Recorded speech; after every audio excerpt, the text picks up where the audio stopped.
what could you do to improve yourself?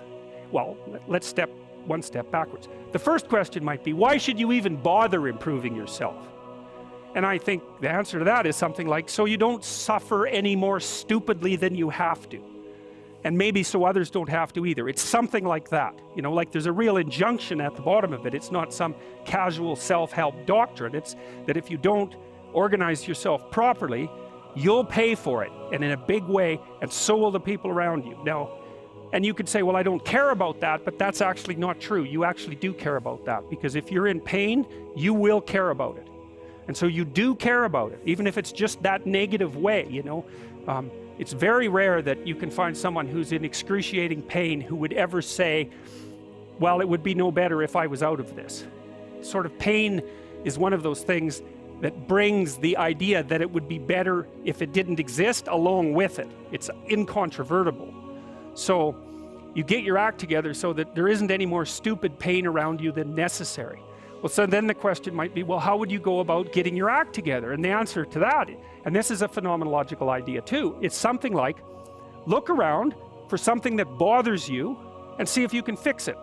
You can do this in a room. It's quite fun to do it. Maybe your bedroom, you can sit there and just sort of meditate on it and think, okay, if I wanted to spend 10 minutes making this room better, what would I have to do? And you have to ask yourself that, right? It's not a command, it's like a genuine question. And things will pop out in the room that you know, like there's a stack of papers over there that's kind of bugging you, and you know that maybe little order there would be a good thing, and you know, you haven't, there's some rubbish behind your computer monitor that you haven't attended to for like 6 months, and the room would be slightly better if it was a little less dusty and the cables weren't all tangled up the same way. And consider the expanse in which you exist at that moment. There'll be all sorts of things that'll pop out in it that you could just fix. And you know, I might say, well, if you were coming to see me for psychotherapy, this easiest thing for us to do first would just be to get you to organize your room. You think, well, is that psychotherapy? And the answer is, well, it depends on how you conceive the limits of your being. I would say, start where you can start.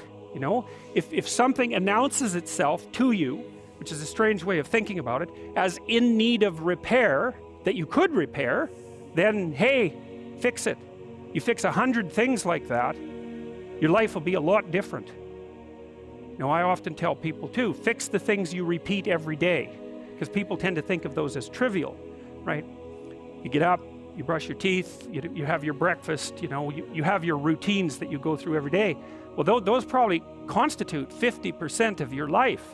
And people think, well, they're mundane, I don't need to pay attention to them. It's like, no, that's exactly wrong. The things you do every day, those are the most important things you do. 100 adjustments to your broader domain of being, and there's a lot less rubbish around and a lot fewer traps for you to step into. Once you've got your mind and your emotions together, and once you're acting that out, then you can extend what you're willing to consider yourself and start fixing up the things that are part of your broader extent. Now, sometimes you don't know how to do that, so you might say, imagine you're walking down Bloor Street and there's this guy who's like alcoholic and schizophrenic and has been on the streets for 10 years. He sort of stumbled towards you and, you know, incoherently mutters something. That's a problem. And it would be good if you could fix it, but you haven't got a clue about how to fix that. You just walk around that and go find something that you could fix, because if you muck about in that, not only is it unlikely that you'll help that person, it's very likely that you'll get hurt yourself.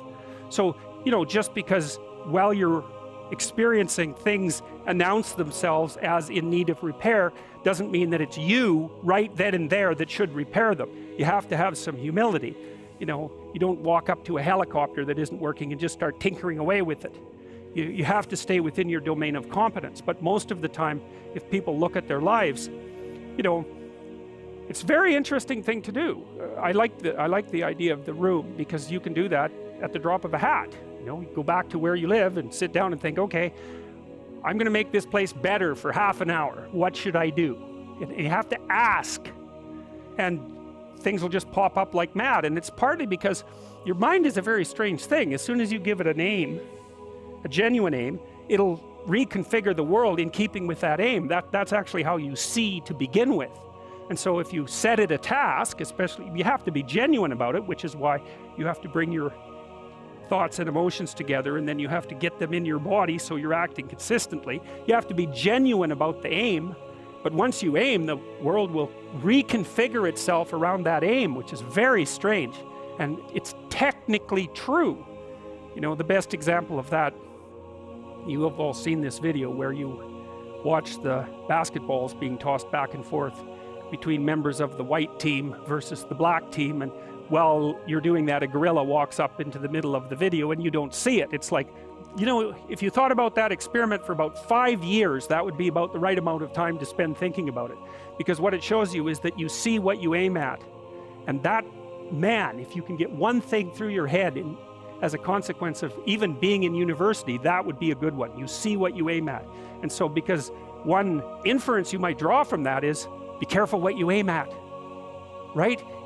What you aim at determines the way the world manifests itself to you.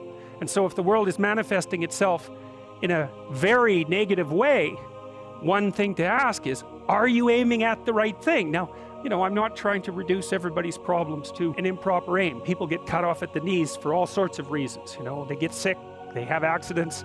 There's a random element to being, that's for sure. And so you don't want to take anything, even that particular phrase, too far.